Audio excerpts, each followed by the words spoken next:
Assalamualaikum warahmatullahi wabarakatuh. Puji syukur kita panjatkan kehadirat Allah Subhanahu wa taala. Pada kesempatan ini kita masih diberikan kenikmatan, nikmat sehat badan, sehat jasmani dan rohani, dan yang tak kalah penting dapat kenikmatan iman dan Islam. Rekan-rekan mahasiswa yang Bapak hormati, kita kembali akan bahas tentang materi kewirausahaan di pertemuan ketiga di proses pembelajaran daring ini atau proses pembelajaran secara online. Kita akan bahas tentang menjadi seorang wirausaha. Tujuan dari pembelajaran ini diharapkan mahasiswa mampu memahami tentang bagaimana menjadi seorang wirausaha secara baik dan benar. Di awal kita sudah menjelaskan tentang karakteristik kewirausahaan sampai kepada potensi dan pada pemicu. Pertemuan kali ini kita akan bahas seorang wirausaha. Seorang wirausaha itu dia mampu menggeluti usaha tidak sekedar ala kadarnya. Ala kadarnya artinya salah-salah. Akan tapi dengan keberanian, kegigihan, sehingga usahanya tumbuh. Awalnya kecil, bisa menjadi besar, dan seterusnya. Yang kedua, bersahabat dengan ketidakpastian. Kenapa dikatakan bersahabat dengan tidak kepastian?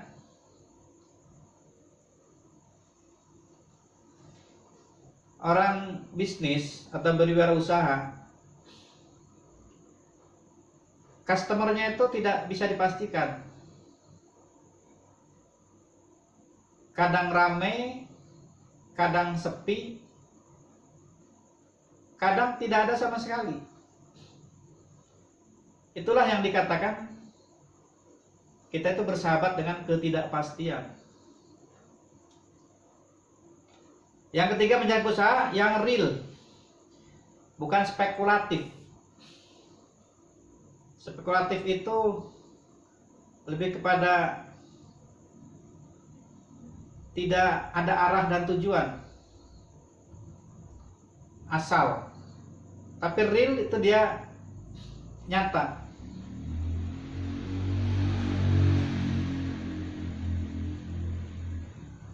Kemudian usaha yang sesungguhnya itu seperti apa? Pertama, didasarkan motif untuk melayani dan memperoleh kemandirian. Yang kedua, dengan ketulusan, kerja keras dan inovasi. Yang ketiga, bukan jalan pintas, cara cepat, pengen menjadi kaya. Tapi ada tahapan dan proses yang kita lakukan, tidak instan. Kemudian membangun secara bertahap. Tadi dijelaskan ibarat orang meniti anak tangga. Dari bawah dulu, naik baru ke atas.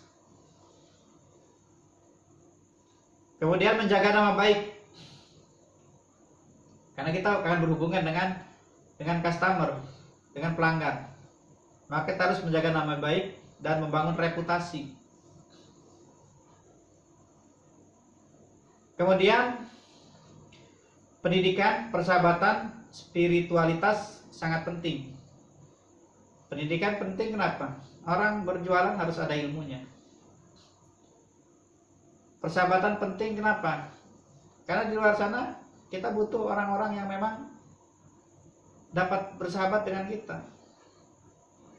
Karena kalau kita tidak mampu bersahabat dengan orang sekitarnya, dengan lingkungannya, maka kita akan ditinggalkan oleh customer kita. Spiritualitas sangat penting. Kalau di kita spiritualitas bentuknya nilai-nilai keagamaan. Kalau yang Islam tentu ada pedoman-pedoman yang dijalankan. Kalau dia berjualan, maka pedoman yang dilakukan itu berupa nilai-nilai keagamaan. Itulah bentuk spiritualitas yang juga bisa mendorong atau memotivasi seorang itu untuk terus bersemangat melakukan kegiatan usahanya. Tapi kalau dia tidak ada nilai-nilai spiritualitasnya, itu tidak dapat dirasakan apa nilai dari sisi keagamaannya. Hampa.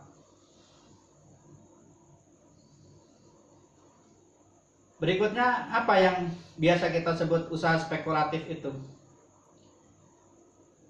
Tanpa rencana, tapi usahanya kadang-kadang sekali jalan kemudian bubar. Pertama, biasanya didasari oleh motif ingin cepat kaya. Maka dia melakukan usaha spekulatif. Yang kedua, mengedepankan cara-cara instan, tidak melalui proses pengen cepat, instan. Kemudian tidak peduli kerugian pihak lain, yang penting saya untung. Selanjutnya, pendidikan dan kehidupan spiritual tidak dianggap penting. Itu yang dikatakan usaha yang sifatnya spekulatif. Maka jika kita ingin melakukan usaha-usaha yang bersifat spekulatif tersebut, jangan coba-coba. Kalau Anda punya modal besar, maka akan hilang modal tersebut. Harus dirintis dari awal.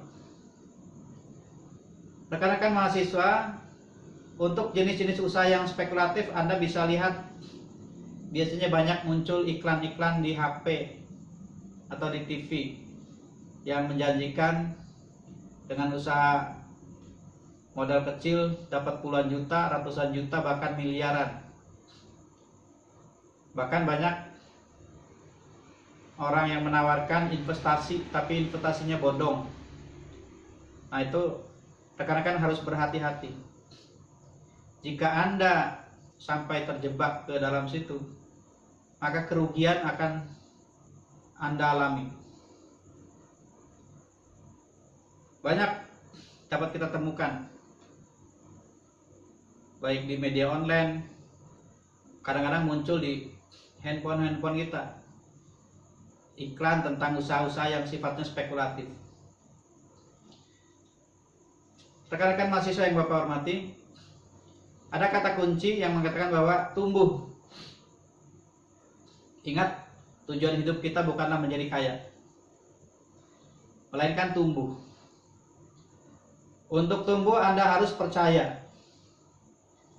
Anda harus mau dan mampu dan dipelihara. Kaya itu akibat, bukan tujuan. Kaya yang bermartabat bukan sekedar kaya. Itu kaya melalui proses kemandirian. Yang membuat proses kemandirian itu apa? Kewirausahaan.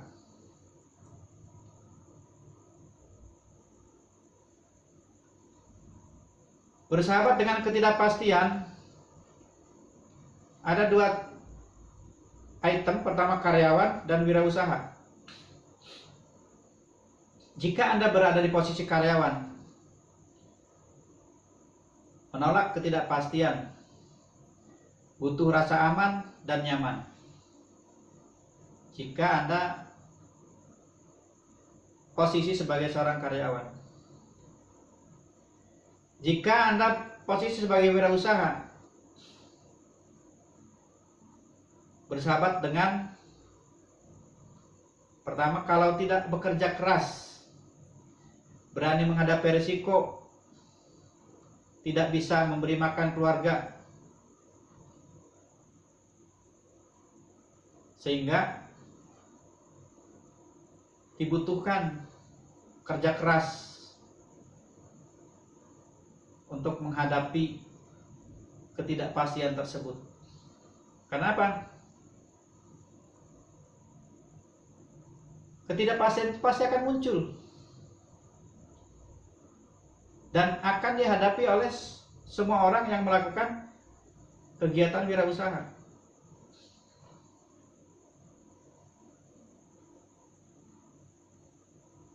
Kemudian entrepreneur mindset,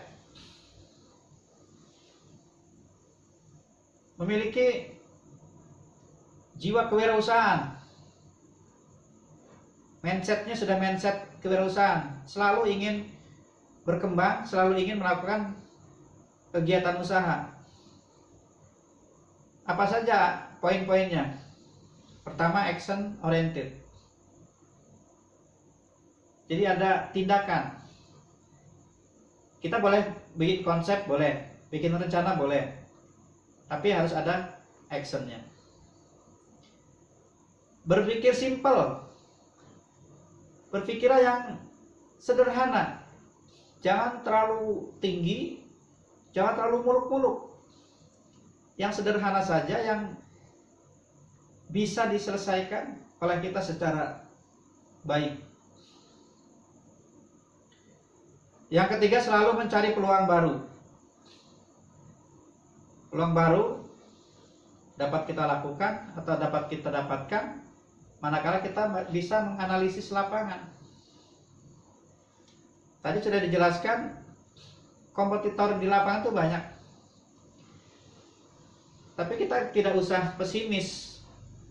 Peluang baru itu masih akan tetap terbuka lebar. Dan peluang-peluangnya tetap ada. Orang yang berwirausaha di tempat kita, orang pendatang saja mampu, maka kita pun harus mampu. Kemudian mengejar peluang dengan disiplin tinggi, hanya mengambil peluang terbaik. Kalau peluangnya kurang baik atau tidak baik, sebaiknya ditinggalkan atau diabaikan. Maka ambil peluang yang dianggap terbaik oleh Anda. Kemudian fokus pada eksekusi.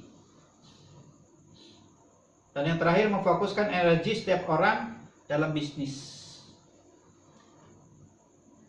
Ini mengatakan bahwa energi di sini kita harus memfokuskan tenaga kita, memfokuskan waktu kita, memfokuskan modal jika modal tersebut masih dibutuhkan, karena modal menjadi faktor utama untuk melakukan kegiatan entrepreneur.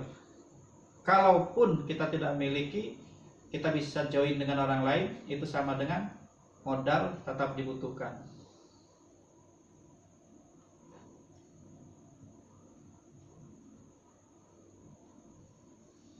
Kemudian pilihlah entrepreneurship. Pilihan entrepreneurship itu diantaranya adalah, kalau kita bicara karyawan, maka kita bicara tentang kita bekerja pada orang lain. Ya. Tapi kalau kita bicara tentang entrepreneur, karyawan dengan jiwa kewirausahaan, maka di sana ada nilai inovatif dalam melihat setiap peluang. Yang dicari adalah kemerdekaan dan akses terhadap resource atau sumber daya. Entrepreneur memiliki usaha yang dikembangkan sendiri, mengambil resiko. Social entrepreneur, pelaku kegiatan sosial berwatak entrepreneur. Dan